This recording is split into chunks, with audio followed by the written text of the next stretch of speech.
A few moments later. Assalamualaikum warahmatullahi wabarakatuh. Perkenalkan saya Zani Sina dari Fakultas Ilmu Sosial dan Ilmu Politik Program Studi Sosiologi. Pada video kali ini saya akan menjelaskan salah satu materi dari pengantar ilmu politik, yaitu Trias Politika. Nah, mungkin di antara teman-teman pada belum tahu nih apa sih yang dimaksud dengan Trias Politika. Contoh penerapannya gimana sih, Kak? Nah, kalau teman-teman penasaran, tonton saja video ini sampai selesai ya. Jangan ada yang di-skip agar kalian dapat memahami apa yang saya jelaskan. Oke, stay tune. Oke, yang pertama saya akan menjelaskan pengertian dari Trias Politika, yaitu adalah pemisahan kekuasaan negara ke dalam 3 cabang, yaitu cabang eksekutif, legislatif, dan yudikatif yang saling mengawasi dan menyimbangi untuk mencegah penumpukan kekuasaan yang absolut pada satu tangan dan menjaga check and balance antara cabang kekuasaan. Fungsi dan peran dari 3 cabang kekuasaan. Yang pertama ada cabang eksekutif, yaitu berfungsi melaksanakan undang-undang dipimpin oleh presiden atau perdana menteri dan kabinet. Perannya 1. Menjalankan pemerintahan sehari-hari, membuat kebijakan dan peraturan pelaksanaan undang-undang. Kedua, mengelola birokrasi dan pelayanan publik, dan lain-lain. Kedua, ada cabang legislatif, yaitu berfungsi membuat undang-undang, terdiri dari parlemen atau DPR. Perannya 1. Menegakkan hukum dan keadilan.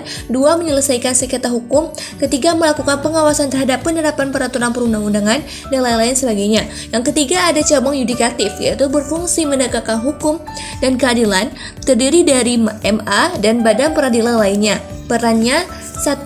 Menegakkan hukum dan keadilan. 2. Menyelesaikan sengketa hukum. 3. Menilai apakah suatu kebijakan tersebut bertentangan dengan konstitusi atau peraturan yang lebih tinggi, dan lain-lain sebagainya. Nah, dengan pembagian fungsi dan peran yang jelas antara ketiga cabang yang saya jelaskan tadi, diharapkan dapat terciptanya check and balance, serta mencegah penumpukan kekuasaan pada satu tangan. Selanjutnya ada tujuan penerapan Trias Politika. Yang pertama, mencegah penumpukan kekuasaan pada satu tangan, yaitu prinsip Trias Politika bertujuan untuk mencegah terjadinya absolut atau penumpukan kekuasaan tidak terbatas pada satu orang saja atau lembaga. Jika semua kekuasaan ada legislatif, eksekutif, dan yudikatif berada di satu tangan, maka potensi disalahgunakan sangat besar karena tidak ada kontrol dan keseimbangan.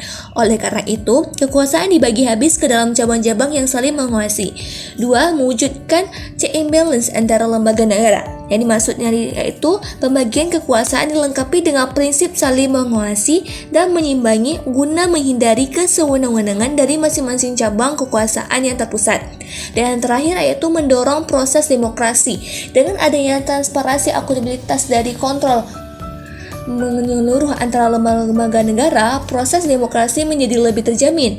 Rakyat dapat ikut mengawasi jalannya pemerintahan. Itulah secara ringkas tujuan diterapkannya prinsip Trias Politika, yaitu untuk menjamin sistem demokrasi dan pemerintahan yang bersih serta akuntabel.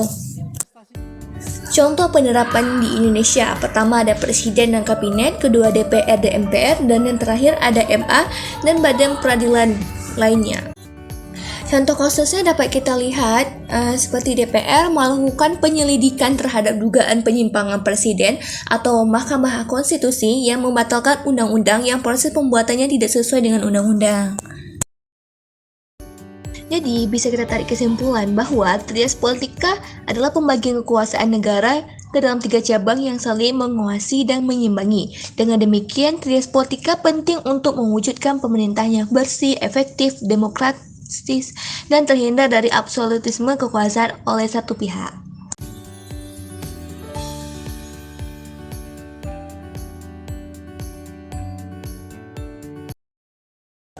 Nah, sejauh ini teman-teman sudah mengerti kan apa yang dimaksud dengan Trias Politika, fungsi, peranan, terus contoh penerapan yang ada di Indonesia gimana? Semoga dengan adanya video ini teman-teman semua dapat mengetahui terkait dengan Trias Politika ya. Okay, thanks for watching. Next video, jangan lupa subscribe, like, comment, dan share. Bye-bye. Assalamualaikum.